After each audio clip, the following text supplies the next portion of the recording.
Good evening students, कैसे हैं आप लोग। आशा अच्छे होंगे और आप लोगों की पढ़ाई अच्छी से चल रही होगी। आप सब लोगों का एक बार फिर आपके अपने यूट्यूब प्लेटफॉर्म प्रयाग एकेडमी में बहुत बहुत स्वागत है। हम लोग 20 प्रश्नों को ही हिंदी की श्रृंखला कर रहे थे, तो उसी को आगे बढ़ाते हुए प्रारंभ करते हैं। आज का पहला प्रश्न है, निम्नलिखित में से लोकोक्ति कौन सी है। आसमान पर थूकना, उल्टा चोर कोतवाल को डांटे, या गूलर का फूल होना, या कोढ़ में खाज होना। ठीक है, यहाँ कोढ़ में खोज नहीं है, खाज होना है। ठीक है, तो 5 सेकंड का आपको समय मिलेगा, उसके बाद आप अपना उत्तर, ठीक है, हमारे द्वारा दिए गए उत्तर से मिला लेंगे। तो इसमें कौन सा होगा, तो लोकोक्ति कौन सी है, उल्टा चोर कोतवाल को डांटे। ठीक है, ये वाली है लोकोक्ति। अगला है, निर्विवाद में समास कौन सा है। ठीक है, तो निर्विवाद में कर्मधारय है, अव्ययी भाव है, तत्पुरुष समास है, या बहुब्रीहि है। ठीक है, तो निर्विवाद यानी बिना विवाद का, तो उसमें क्या हो जाएगा, अव्ययी भाव समास। ओके, अगला है, निम्नलिखित में से, यानी कि समझ लीजिए, हमेशा के लिए याद कर लीजिए, जहां पर क्या होता है, संपूर्णता का या पूर्णता का बोध होता है, वहां पर अव्ययी भाव समास होता है। निम्नलिखित में तत्पुरुष समास का उदाहरण कौन सा है। एक तरफा, धनंजय, आत्मनिर्भर, वक्रतुंड। तत्पुरुष का मतलब एक तरफा, ये भी अव्ययी भाव होगा, धनंजय, ठीक है, आत्मनिर्भर और वक्रतुंड। ठीक है, इसमें कौन सा होगा, आत्मनिर्भर जो है वो आपका तत्पुरुष समास हो जाएगा। इनमें से तत्सम शब्द आपको खोजना है कि तत्सम शब्द कौन सा है। ठीक है, एक तरफा, सॉरी, तत्सम शब्द कौन सा है, नारियल, उपरोक्त, या तुरंत, या आलस्य। तो इसमें नारियल है, उपरोक्त है, या तुरंत है, या आलस्य है। तत्सम शब्द की बात कर रहा है, तो यहाँ पर तत्सम शब्द होगा आलस्य। अगला प्रश्न है, जो किसी बात या उक्ति को तुरंत सोच ले उसे एक शब्द में क्या कहा जाता है। ठीक है, तो के, तो उसे एक शब्द में क्या कहा जाता है, प्रतिभाशाली, कुशाग्र बुद्धि, प्रत्युत्पन्नमति, या बुद्धिमान। तो बुद्धिमान तो कहा नहीं जाता, प्रतिभाशाली भी नहीं कहा जा सकता। अब कुशाग्र बुद्धि में और प्रत्युत्पन्नमति में, कुशाग्र बुद्धि उसे कहा जाता है जिसकी बुद्धि अत्यंत अत्यंत तीक्ष्ण हो। ठीक है, उसे कुशाग्र बुद्धि कहा जाता है। ठीक है, और प्रत्युत्पन्नमति उसे कहा जाता है जो प्रति उत्पन्न मति। ठीक है, यानी कि जो किसी भी प्रति मतलब तुरंत, ये प्रति उपसर्ग से बना हुआ है, और उत्पन्न और मति, प्रति माने तुरंत, उत्पन्न होने वाली जिसकी मति हो, तो उसे क्या बोलते हैं, जो किसी बात को तुरंत सोच लेता है उसे प्रत्युत्पन्न मति कहा जाता है। तो आपका उत्तर हो जाएगा प्रत्युत्पन्न मति। ठीक है, यहाँ पर आप देखेंगे तो यण संधि भी है। अगला है, प्रागैतिहासिक का अर्थ है, प्रागैतिहासिक का अर्थ है सभ्यता के विकास के का इतिहास, या आदि मानव की संस्कृति, या लिखित इतिहास के बाद, या लिखित इतिहास के पहले का। ठीक है, तो इसमें प्रागैतिहासिक का दो यहाँ है, दो अगला है, सभ्यता के विकास का इतिहास, आदिमानव की संस्कृति। ठीक है, या लिखित इतिहास के बाद, या लिखित इतिहास से पहले। तो आप लोग जानते हैं प्रागैतिहासिक को कहा जाता है इतिहास के पहले, यानी लिखित इतिहास से पहले, जहाँ से लिखित रूप से मिलता है, लिखित रूप से इतिहास मिलता है, उसके बाद के भाग को बोलते हैं इतिहास। जिसके पहले लिखित नहीं मिलता है उसे बोलते हैं प्रागैतिहास। अगला है, निम्नलिखित में से किस शब्द का निर्माण उपसर्ग से नहीं हुआ है। अवसाद उपसर्ग से नहीं हुआ है, उन्नति, सज्जन और प्रहार। ठीक है, तो इसमें से किससे किससे नहीं हुआ है? अवसाद, उन्नति और सज्जन और ये प्रहार। तो इसमें किस वाले में उपसर्ग नहीं है, इसकी बात कर रहा है। तो इसमें अ उपसर्ग है, ये उन्नति है, ये सत है और ये प्रा है। इसमें कौन सा है आपका? उन्नति में जो है कोई भी किसी भी तरीके का उपसर्ग नहीं है। अगला प्रश्न है, निम्नलिखित में से ये उत और नति, ठीक है, इस दोनों से बना हुआ है उन्नति। निम्नलिखित में से निम्नलिखित में से प्रत्यय युग्म शब्द नहीं है। बोली, भाषा, पिपासा और अंकुर, इनमें से किसमें प्रत्यय नहीं लगा हुआ है, ये पूछ रहा है। तो प्रत्यय किसमें नहीं है? भाषा में आ प्रत्यय है, बोली में ई प्रत्यय है, पिपासा में आ प्रत्यय है, अंकुर में, ठीक है, उर प्रत्यय कोई नहीं होता। तो आपका उत्तर क्या हो जाएगा? अंकुर। अगला प्रश्न है, निम्नलिखित में से प्रत्ययुक्त शब्द कौन सा है? सादर या सावधान या स्वभाव या समझदार। जिसमें प्रत्यय के साथ बना हुआ शब्द है, तो प्रत्यय के साथ बना हुआ सादर में है, ठीक है, सा और आदर, सावधान आन, स्वभाव और समझदार। तो यहाँ पर प्रत्यय किस में है? आपको दो ही में लग रहा होगा, या तो समझदार में लग रहा होगा या सावधान में लग रहा होगा, ठीक है। तो किस वाले में आएगा? सावधान, यानी आन कोई प्रत्यय नहीं होता और दार प्रत्यय होता है, तो समझदार। निम्नलिखित में से सही वर्तनी कौन सी है? ज्योत्सना, ज्योत्सना, ज्योतस्ना, ज्योतस्ना, ठीक है, इनमें से कौन सा सही वर्तनी है? तो ज्योत्सना होता है। अब यानी कि यहाँ पर ता तो पूरा है, यहाँ पर सा पूरा है, ठीक है, ज्योत्सना। तो इसमें सही वर्तनी वाला आपका शब्द कौन सा होगा? तो इसमें ता भी और सा भी दोनों आधा होता है, ज्योत्सना।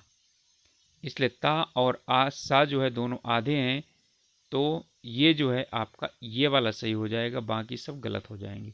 तो ध्यान से देख लीजिए, ये शब्द सही है।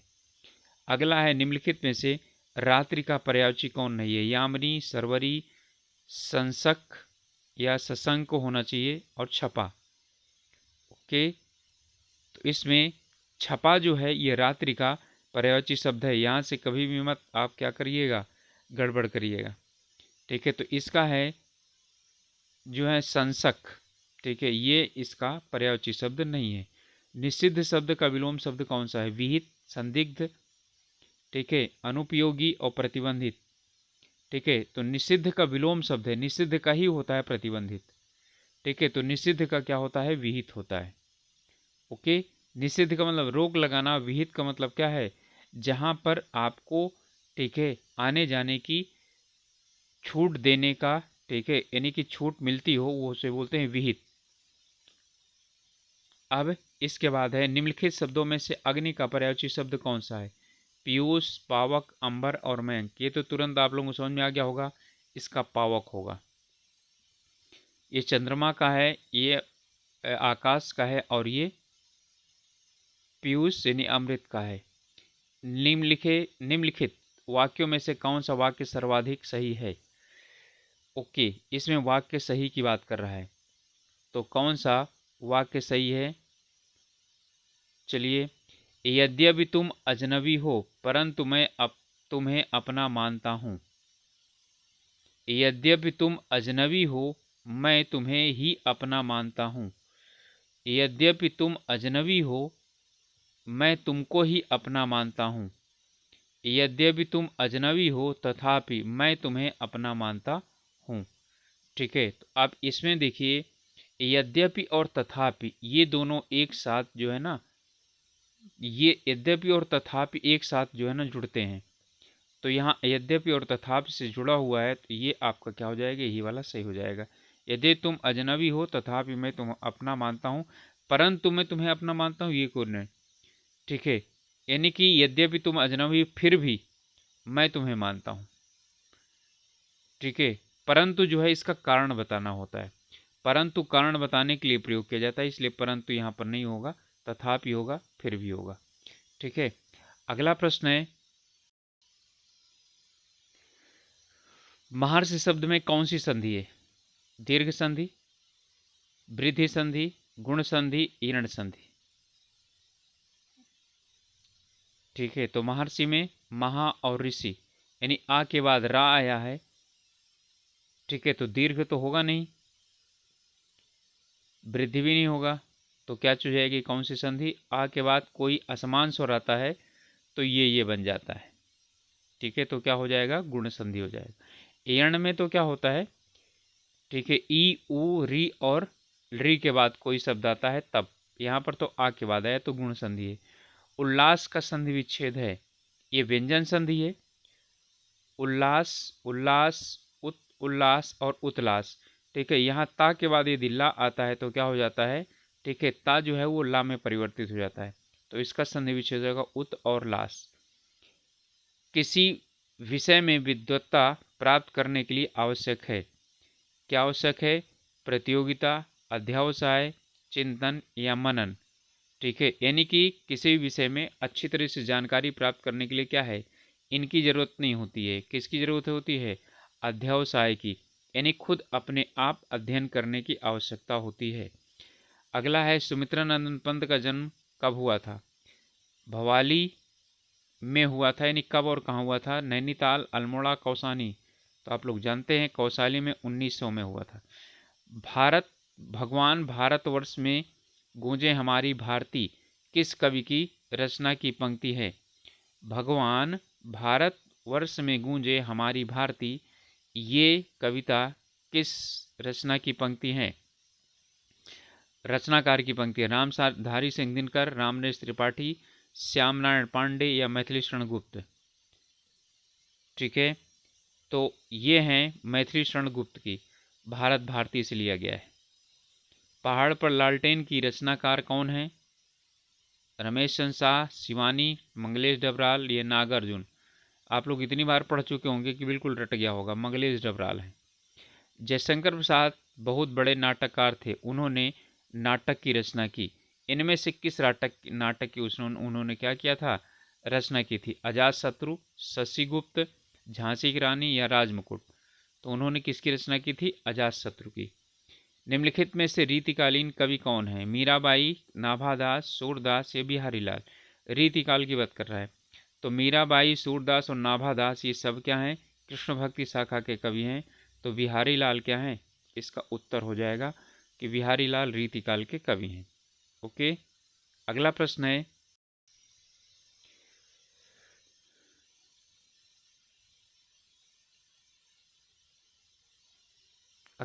सभी राज्य सरकारों को भेजा जाने वाला सरकारी पत्र क्या कहलाता है? अनुस्मारक, अधिसूचना, परिपत्र या कार्यालय आदेश। बताइए इसका उत्तर क्या होगा? तो आप लोग अच्छी तरह जानते हैं, इसका उत्तर होगा परिपत्र। यानी जो सभी राज्य सरकारों को भेजा जाएगा वो क्या हो जाएगा? परिपत्र हो जाएगा। अगला प्रश्न है, शासकीय पत्र की क्या विशेषताएं नहीं है? यानी कि जो इसमें लिखा हुआ है उसमें कौन सी ऐसी विशेषता है जो शासकीय पत्र की नहीं है? सरकारी पत्र को वैधानिक प्रमाण पत्र के रूप में प्रस्तुत किया जा सकता है। ऐसे पत्र अन्य पुरुष शैली में लिखे जाते हैं। ऐसे पत्रों में व्यक्तिगत परिचय का अभाव होता है तथा ये पूर्ण रूप से औपचारिक होते हैं। ठीक है, अगला है, इस प्रकार के पत्रों की भाषा मित्रतापूर्ण होती है। ठीक है, तो सरकारी पत्र की बात कर रहा है, तो सरकारी पत्र, ठीक है, की विशेषता जो नहीं है वो ये है कि इस प्रकार के पत्रों की भाषा मित्रतापूर्ण होती है, क्योंकि मित्रतापूर्ण जो है वो अर्ध सरकारी पत्रों की होती है, सरकारी पत्रों की नहीं होती है। तो ओके स्टूडेंट्स, ये था, ठीक है, हमारा 20 प्रश्नों का श्रृंखला। और आप लोगों से रिक्वेस्ट है, यदि अभी तक चैनल को सब्सक्राइब नहीं किए हैं तो प्लीज़ सब्सक्राइब कीजिए, और साथ ही साथ ठीक अपने इस ग्रुप्स में शेयर कीजिए, जिससे कि और भी लोग हमारे साथ जुड़ करके और अपनी तैयारी को अच्छी प्रकार से पूर्ण कर सकें। ओके, तो मिलते हैं अगले वीडियो में। तब तक के लिए अपना ध्यान रखिए, पढ़ाई अच्छे से कीजिए, ऑल द बेस्ट।